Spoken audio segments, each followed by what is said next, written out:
What's going on, guys? It's Rusty and Bullet with GritShift, and today we're going to be giving you guys kind of more of a breakdown on the thing we got behind us, which is the SurronSki. Something you guys have asked a lot of questions about. Some of you wondering, why do we even do this? We've seen some backlash, and as far as people don't understand, thought we were just destroying bikes and batteries. So I'll let Bullet give you some more insight on why we decided to actually do this thing and what applications it's actually positively infected these bikes. Yeah, so I mean, to start with, I would say let's go back to our backgrounds and Oh, pretty much all of our backgrounds here at GritShift, at least with the core team. Um, Everyone here, we're all enthusiasts. We all like to ride and, we like motorsports and power sports and all that stuff. So my background comes from cars mainly and some bikes too, but mainly cars, doing modifications to cars. I worked with a company prior to starting this company, building exotic cars and classic cars, anything from doing custom carbon fiber work to motor swaps and turbo applications and stuff like that. Pretty much the same thing with Rusty here, back in his days in Indiana. back in good old cornfield days, I wasn't more on the automobile side. I was more on the motorsport side. So I was a Harley Davidson tech for a little bit. Worked in a lot of Harley dealerships, Indian dealerships, um, turning wrenches, and then also working in some farm equipment. So Yeah. So to touch on like a lot of the comments that we get saying that like this is wasting money and like we're crazy and stuff like that. I mean, realistically, we're doing this because we're actually finding problems and solving problems by doing this. There's literally people that are scared to ride their bikes in the rain. And by us submersing a bike, like it figures out all those weak points and bottlenecks right away. So we're actually able to help customers and giving them advice on like what to do to, if they get stuck in a rainstorm, how to prep their bike prior to, that by electric greasing all their plugs and stuff like that. So we won't dig too deep into all that right now, but basically this is a fun project for us. We have SurronSki, we have the drag bike, we have a few other projects that are going to be upcoming soon once these are finalized. But we're just enthusiasts and we like to do this stuff. I mean, this is why this company exists, so we can do stuff like this. And, doing stuff like this makes work not work essentially. So if we just came to the office and just grinded all day, dealing with products and orders and customer service and stuff like that, like we don't really have anything to look forward to besides, our weekend rides and stuff like that. So we do builds and fun, innovative stuff like this. It's what like makes our culture here is, you got anything to touch on yeah, and to that? add to that, some of these projects that like on face value, putting a bike in water doesn't really seem like it has a lot of long-term effects. Josh touched a little bit on it for just consumers being scared of some of the rain rides and getting caught in rainstorms. But even for us, we race in the Red Bull TKO. It's a hard enduro. Typically, every year there's a river crossing. The depth varies in depth every year. So there's really not a known place, especially if you're racing some of the hard enduros, some of the scrambles, to know how deep these bikes are going to need to go. And if we want the future of this to potentially become something and maybe even compete with the gas bikes, we got to find out how to make these bikes go through that and survive that and not be a worry. I mean, your gas bike goes under as long as you shut the engine off, you can drain it, refire it. It's not that big of a deal. These bikes Yeah. got to be kind of similar. And typically on a gas bike, you could go under for a good like few seconds before that airbox gets filled and Yeah. sucks in water. Um, so I mean, yeah, we found some problems. The biggest bottleneck that I think I've found was the throttle, the digital throttle.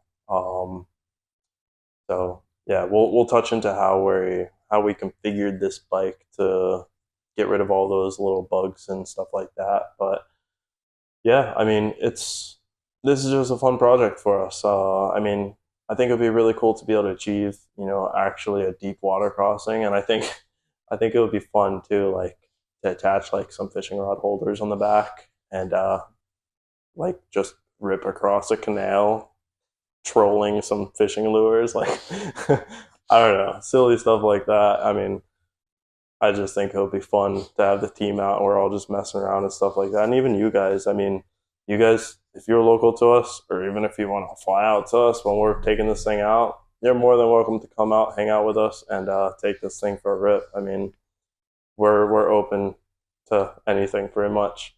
So yeah, I'd say let's get into how we set this bike up, some of the bottlenecks that we've came across and stuff like that. Um, so this has pretty much been a team effort. Pretty much everyone has had their hands in this bike. Um, I've done a lot of the fab work. We've had Emotoman, Sean do the electrical stuff. Um, we've had a ton of hands on this bike, and again, purpose of this bike is to get everyone's innovative minds going, and just be involved in it. So let's why don't you touch on some of the fab work with the skis and all that stuff, Rusty? Yeah, so on the skis, it's actually not as complex as most of you guys probably think it is. The skis are made of starboard. It's pretty light material, pretty easy to bend with some heat. So a straight edge and some heat, you can bend them. To reinforce them, so you still want them to have some flex, but you also don't want them to just cave as soon as they hit any water. So there's some aluminum angle behind it with some nuts and bolts through it. It's actually a very simple design, but 80-20 rule. We didn't want to put a lot of money into it, but we wanted it to work. So that's what we came up with for the skis. And Yeah, literally everything we bought from Home Depot and Lowe's, yep, like from bolts, nuts, starboard, angle iron, the angle aluminum pieces, literally everything. yep. The only things we really didn't buy from Lowe's are the clamps that are going to be holding on the front ski. And those are just, standard clamps that clamp around a diameter. Those are just Amazon's, I believe. And then for the rear ski, the linkages. We actually used 2 stock Surron linkages we just had laying around. Cut them down, got a flat plane on it so we could attach a bolt point to it. So that way the real ski could actually modulate with the swing arm. Yeah, so for the linkages, we had to use 2 because we needed the length and also a spot where we could weld a flat piece of aluminum onto them. So we cut the top halves of the OEM linkages off. And the reason why we wanted to use linkages, we probably could have used something else, but touching again on what Rusty said, 80-20 rule, we could have, made something completely custom or found something. We had 2 stock linkages laying around, cut the heads off, welded a flat piece of aluminum on it, created a mounting point. The purpose of that was so the ski could still articulate when the rear swing arm compresses or articulates. And that way the whole ski could lift up. Because if we have a fixed point on the back and a fixed point on the front, what's going to happen when that swing arm takes impact? It's not going to do anything. It's going to bind up. So we used those solely because we didn't want side to side play. We wanted just to be able to articulate forward and back. Yep. Actually achieved the results pretty well. And one of the unforeseen challenges that I don't think anybody just really thought about, chain tension. We had to run kind of a fixed chain point, which meant that either the chain was going to be too tight or too loose potentially. So I actually took from one of the Arctic Leopards their chain tensioner off and fabricated it onto this bike to make it somewhat dynamic. That was pretty much a direct fit besides a hole that we had to put for the return spring.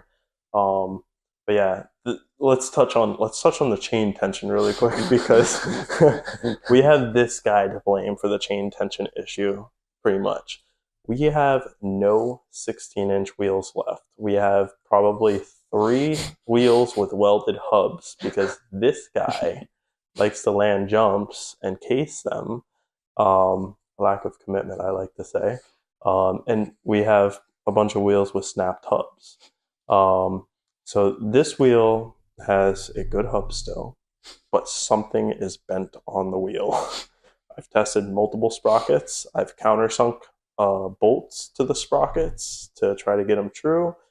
I've tried a bunch of different things, and there's always a tight spot in the chain. So that's the reason why we really had to put a chain tensioner on this, because this tire that we're using, made by Scat Track, is almost impossible to fit. We have Rusty is our wheel guy, as you know, breaks the wheels and he also fixes the wheels.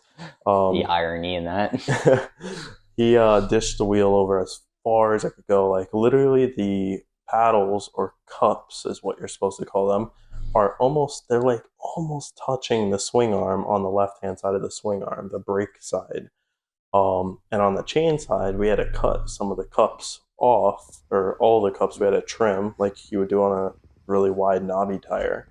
That way it didn't contact chain, because it's not a knob that's contacting the chain. It's literally like a claw contacting the chain. So we had to put a chain tensioner on it. We had to make sure the chain is tight so there's no slop for side to side play or anything like that. That was a huge problem for us.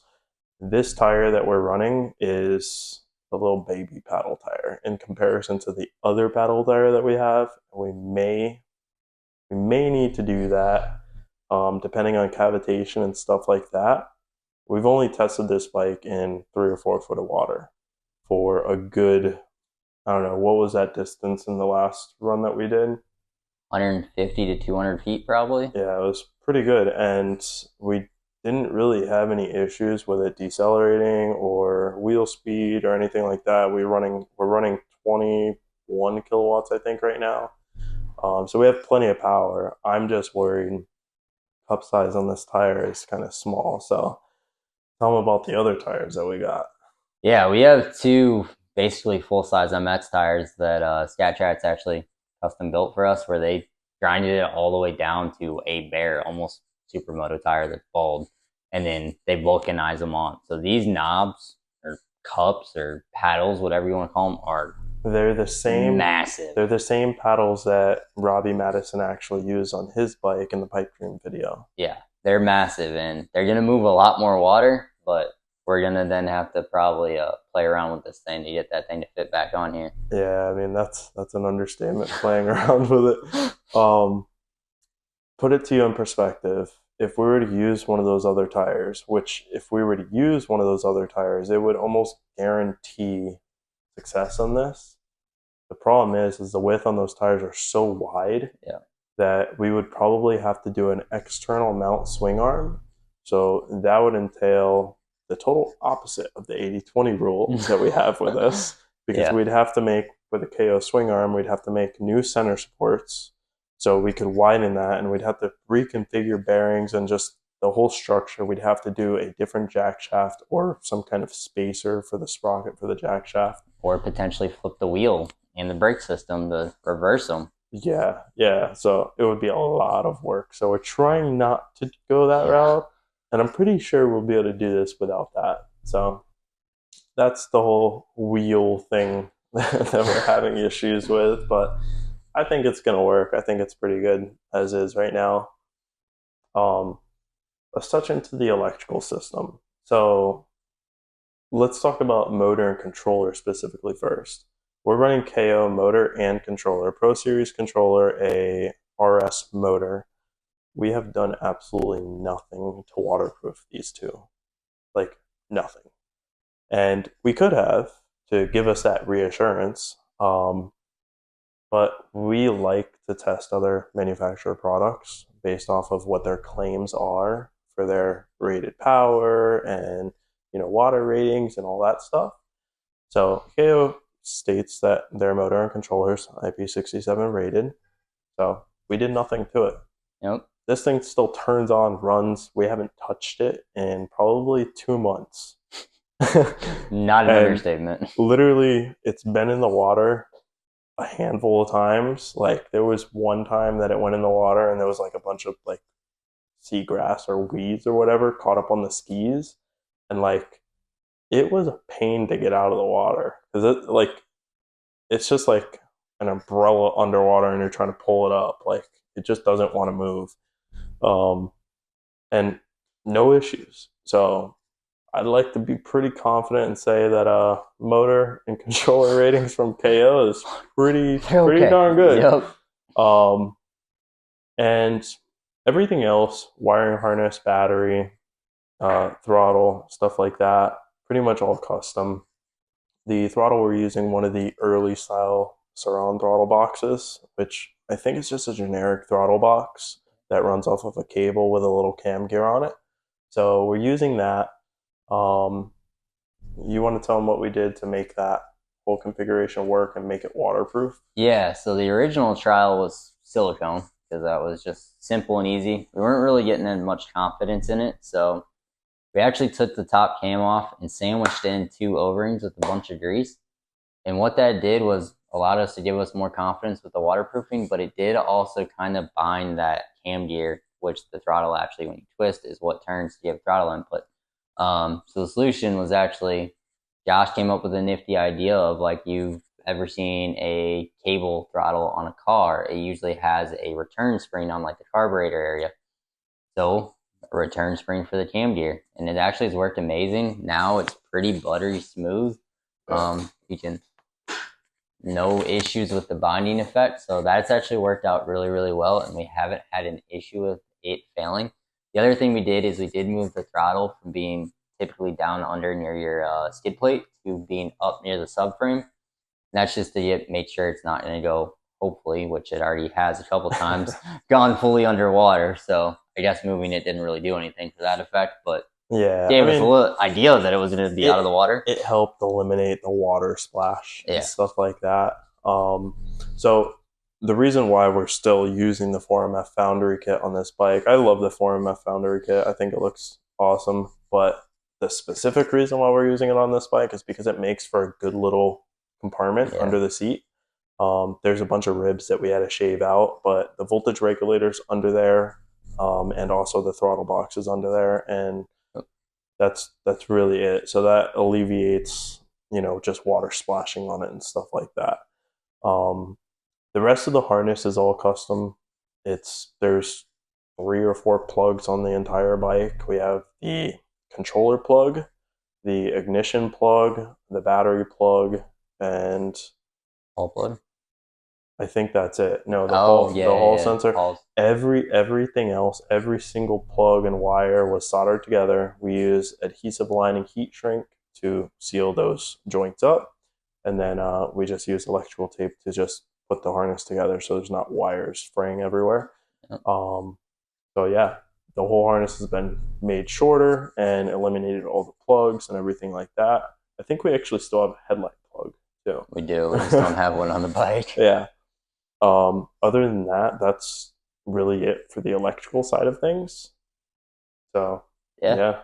Nothing crazy. Once again, 80-20 rule. Pretty simple build. We didn't touch on the battery actually. So that's true. We did not touch on the battery. So the battery, we have yet to test the Mink battery, but I want to test the Mink battery because there is a little air Schrader valve port on the Mink battery where you could pressurize it to see if it has good seal or not. I think that's pretty cool just to validate that your battery is sealed up good.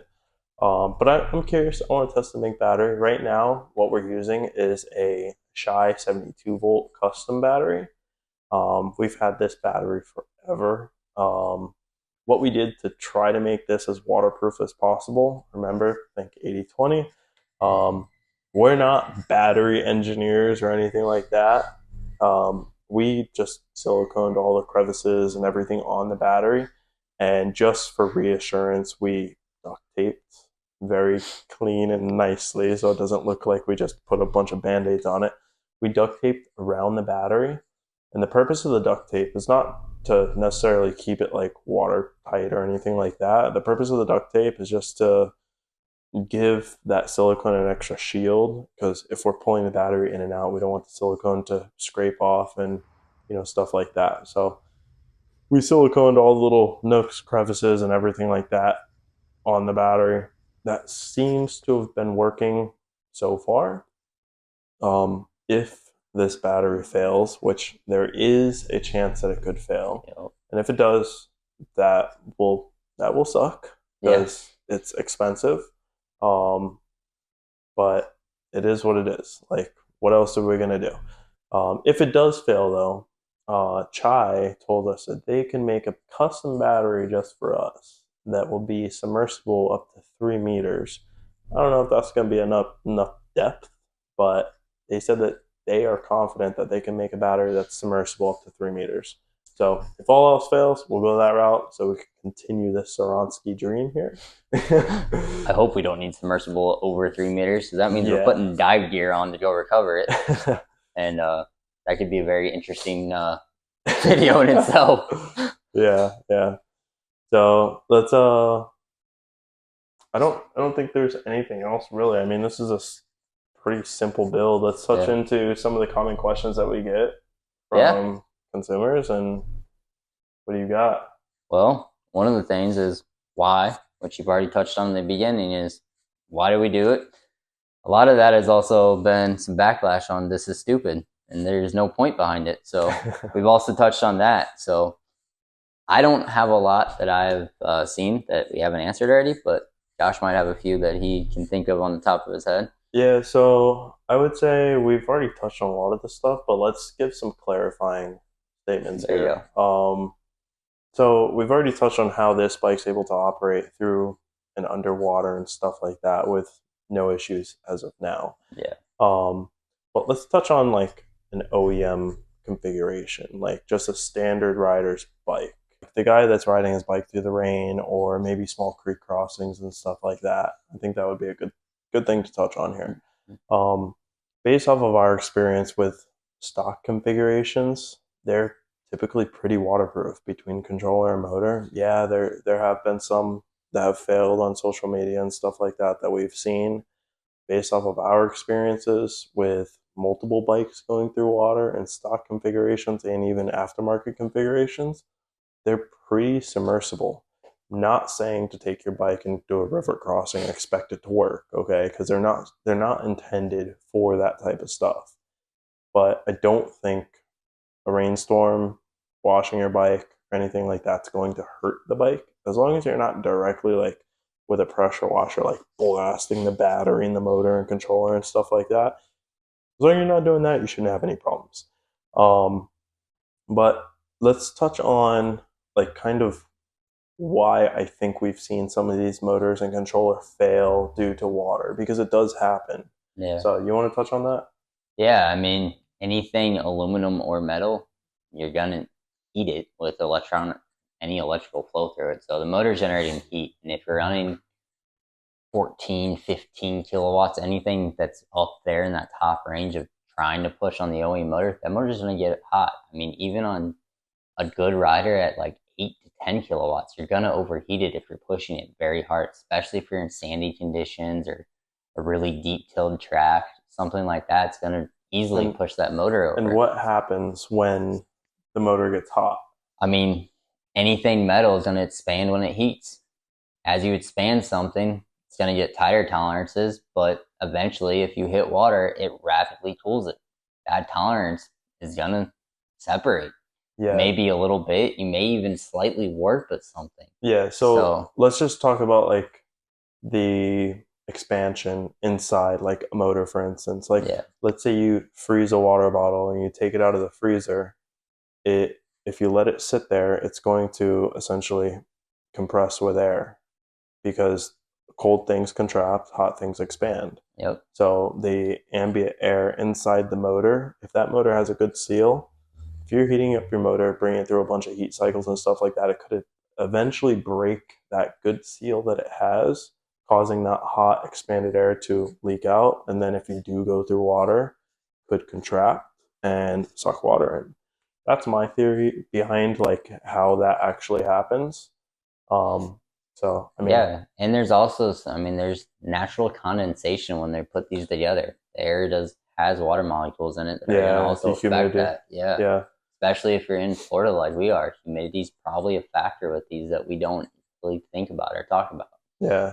So, I mean, as long as you're cautious with your bike and stuff like that, you're dielectric greasing all of your plugs and Yep. stuff like that, you should be fine. Like, theoretically, you should be able to ride through rain and not really have to worry about anything.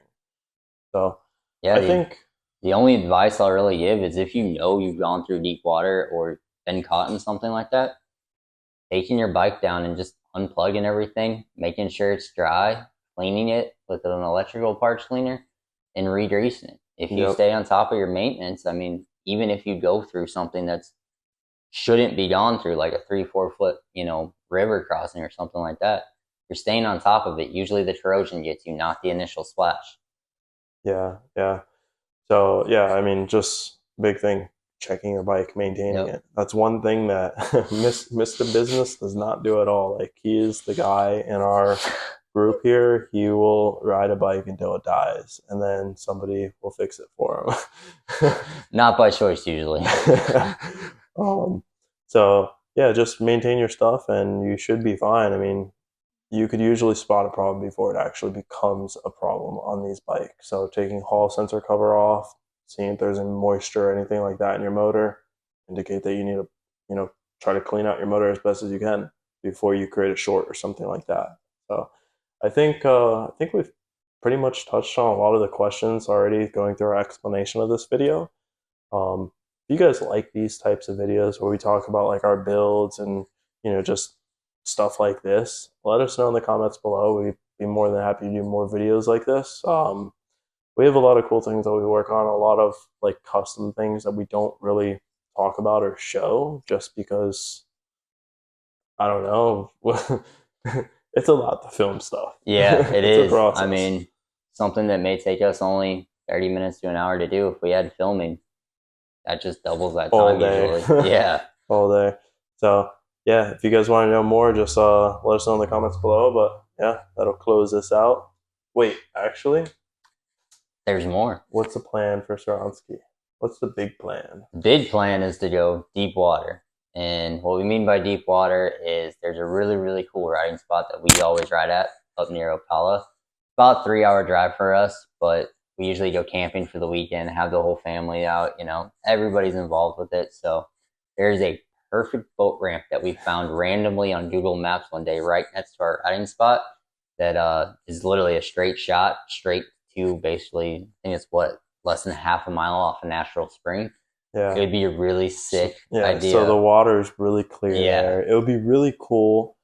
Not from the publicity aspect, but it would just be like an achievement kind of to just make like a really cool, like kind of production style video of, just us ripping this thing through the trails, which would be really sketchy because of the skis on it. But ripping this thing through the trails, going down that boat ramp and just like cruising around in the like canal or river there. And I'm not talking about like just going straight across. I'm talking about like turning and like actually riding the bike through the water. But that's a big, big, like, that would be hard to do. So, Don't be a challenge, but hey, yeah, she's still running, so we got plenty of seats left till hopefully anything happens. yeah. So that's it. We'll close this video out. Talk to you guys later. Keep you updated.